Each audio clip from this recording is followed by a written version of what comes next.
नमस्कार गुरुजनों, मैं राकेश वर्मा आप सभी का स्वागत करता हूं आपके अपने परिवार एसएन गुरुकुल पर। गुरुजनों, आप सभी 13 फरवरी 2024 को पूरे बिहार की राजधानी पटना को पाटने के लिए काफ़ी उत्साहित हैं, उत्सुक हैं, तत्पर हैं। आप चाह रहे हैं कि जिस प्रकार हमारे देश के पूर्वजों ने जब हमारे भारत माँ गुलामी की बेड़ियों में जकड़ा हुआ था, उस समय अंग्रेजी शासन से लड़ने की जो प्रक्रियाएं अपनाई, जो तौर तरीका अपनाया, उन्हीं पद चिन्हों पर चलते हुए आप पहले बिहार सरकार से या फिर भारत की सरकार से लोकतांत्रिक तरीके से, मानवीय तरीके से, संविधान के दायरे में रहते हुए पूरे न्यायिक प्रक्रिया अपनाते हुए और याचना करने का प्रयास आपने किया कि आपके द्वारा जो आगे का तय कार्यक्रम है, उसमें सम्मिलित होने हेतु आप सभी को छुट्टी प्रदान किया जाए। लेकिन गुरुजनों, जैसा कि आप सभी को ज्ञात है कि चूंकि आप जिसके विरोध में उठ खड़े हुए हैं मशाल लेकर के, अब वही आपको क्यों छुट्टी देगा भला? क्यों अपने पैर पे कुल्हाड़ी मारेगा कोई? शिक्षा विभाग के एससीएस के पाठक का बिहार के पूरे 38 जिला के सभी जिला पदाधिकारियों, सभी जिला शिक्षा पदाधिकारियों को सख्त आदेश दिया गया है VC के माध्यम से कि वे सभी बीआरसी में बीईओ को और पूरे बिहार के सभी विद्यालय के प्रधानाध्यापक और प्रभारी प्रधानाध्यापकों को सख्त निर्देश जारी कर दे कि किसी भी विद्यालय का प्रधानाध्यापक के पास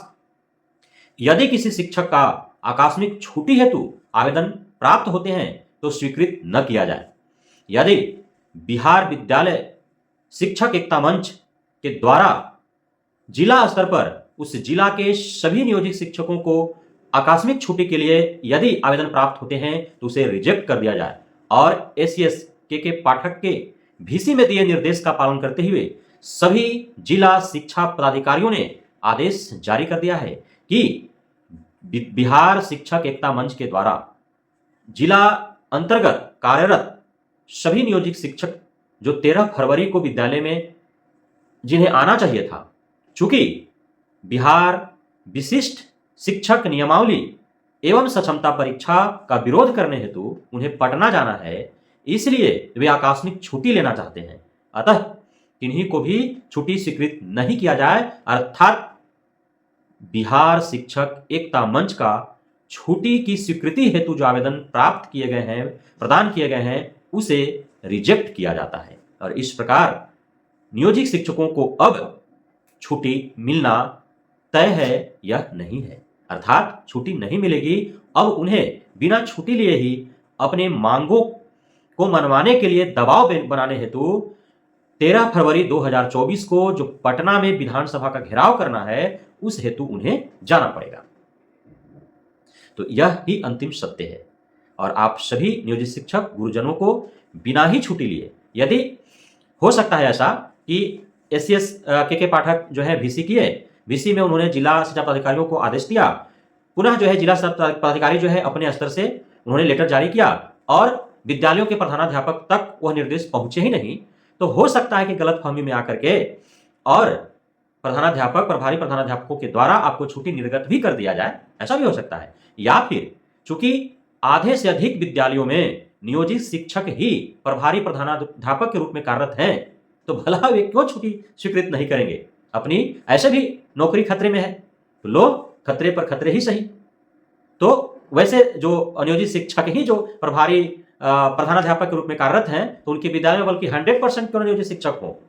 सभी को छुट्टी स्वीकृत कर देंगे, क्यों नहीं करेंगे? ऐसे भी नौकरी खत्म, उन्हें भी तो जाना है भाई लड़ाई के लिए, तो अपना छुट्टी और साथ में सभी गुरुजी की छुट्टी सब स्वीकृत करके सबके लिए ले चल जाएंगे पटना। तो अब जो है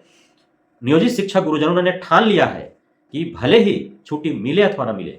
याचना हमने किया, आपने हमारी याचनाएं स्वीकृत नहीं की, तो अब याचना नहीं अब रन होगा। तो यह हमारे नियोजित शिक्षक गुरुजनों ने ठान लिया है और शिक्षा विभाग के आला अधिकारियों के साथ साथ नए नवेले बिहार सरकार, नए नवेले शिक्षा मंत्री को डायरेक्ट अल्टीमेटम दे दिया है कि अब आ रहे हैं पटना, रोक सको तो रोक लो, पूरे पटना में जल जला आएगा, जल जला। और यदि उसके बाद भी हमारी मांगों को नहीं माना जाएगा तो फिर सत्याग्रह होगा, भूख हड़ताल होगा और जेल भरो आंदोलन होगा। मानना तो पड़ेगा ही, क्योंकि नियोजित शिक्षक गुरुजनों ने अब तक जो ठाना है, सरकार और शिक्षा विभाग ने अंततः उसे माना है। भले ही देर है पर अंधेर नहीं है। अतः बार बार मैं अपने इस प्लेटफॉर्म के माध्यम से अपने गुरुजनों से निवेदन करता रहा हूं कि आप एकदम मंजिल के बेहद करीब हैं। अब पीछे मुड़कर देखना अर्थात पिछले 5 वर्षों 7 वर्षों का जो आपका संघर्ष है, जो मेहनत है, उस पे पानी फेरने के बराबर होगा। अतः आपने जब कदम आगे बढ़ा दिया है तो पीछे मुड़कर देखना नहीं है। अब कल पटना को पाट देना है, पूरे पटना को छावनी में तब्दील कर देना है। पूरे पटना में जलजला आएगा तो आएगा और बिहार सरकार को मानना पड़ेगा आपकी मांगों को। उसके बाद सक्षमता परीक्षा हेतु आवेदन की तिथि विस्तारित की जाएगी और जो विज्ञापन जारी किया गया है उसमें संशोधन होंगे, उसके उपरांत आवेदन होंगे, तभी सक्षमता परीक्षा होगी और आप सभी जो सही हैं, जो योग्य हैं, वे सभी फर्स्ट अटेम्प्ट में ही राज्यकर्मी का दर्जा प्राप्त करेंगे, ऐसा मुझे पूरा भरोसा है, उम्मीद है। बहुत बहुत धन्यवाद आप सभी गुरुजनों का हमारे साथ जुड़े रहने के लिए, बने रहने के लिए, हमें इतना प्यार देने के लिए, हम पे भरोसा बनाए रखने के लिए, हम पे अपना आशीर्वाद प्रदान करने के लिए। जय हिंद।